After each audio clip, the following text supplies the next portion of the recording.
سوچئے، ایک صبح آپ نل کھولتے ہیں لیکن پانی نہیں آتا، نہ کچھ دیر کے لیے بلکہ ہمیشہ کے لیے۔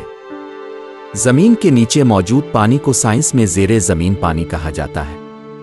یہی پانی کروڑوں انسانوں کی زندگی کا بنیادی ذریعہ ہے۔ دنیا کی آدھی آبادی روزانہ اسی پانی پر انحصار کرتی ہے۔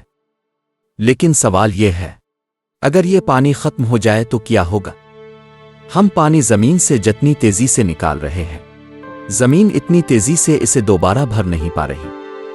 کم بارش، زیادہ گرمی اور موسمیاتی تبدیلی قدرتی آبی نظام کو توڑ رہی ہے۔ جدید شہر زمین کو سانس لینے کا موقع ہی نہیں دیتے۔ پانی بہہ جاتا ہے، زمین کے اندر جذب نہیں ہو پاتا۔ پانی کے بغیر صرف پیاس نہیں لگتی، پوری زندگی رک جاتی ہے۔ اسپتال، صفائی، دوائیں، سب ناکام ہو جاتا ہے۔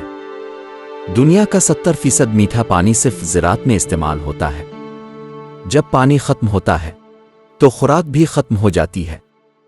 جب خوراک کم ہوتی ہے تو صرف بھوک نہیں بڑھتی، تاریخ گواہ ہے، جنگیں شروع ہو جاتی ہیں۔ انسان شاید کچھ وقت زندہ رہ لے، لیکن فطرت نہیں، اور جب فطرت گرتی ہے تو انسان بھی گر جاتا ہے۔ مستقبل کے شہر صرف وہاں ہوں گے جہاں پانی ہوگا، باقی شہر صرف خاموشی بن جائیں گے۔ ٹیکنالوجی مدد کر سکتی ہے، لیکن قدرتی زیر زمین پانی کا مکمل نام البدل نہیں بن سکتی۔ سائنس دان خبردار کر چکے ہیں، کچھ علاقوں میں زیر زمین پانی اب واپس آنے کے قابل ہی نہیں۔ پانی صرف ایک وسیلہ نہیں، یہ تہذیب کی بنیاد ہے۔ اگر یہ ختم ہوا تو ہم بھی۔ سوال یہ نہیں کہ پانی کب ختم ہوگا، سوال یہ ہے، کیا ہم اس سے پہلے کچھ بدلیں گے؟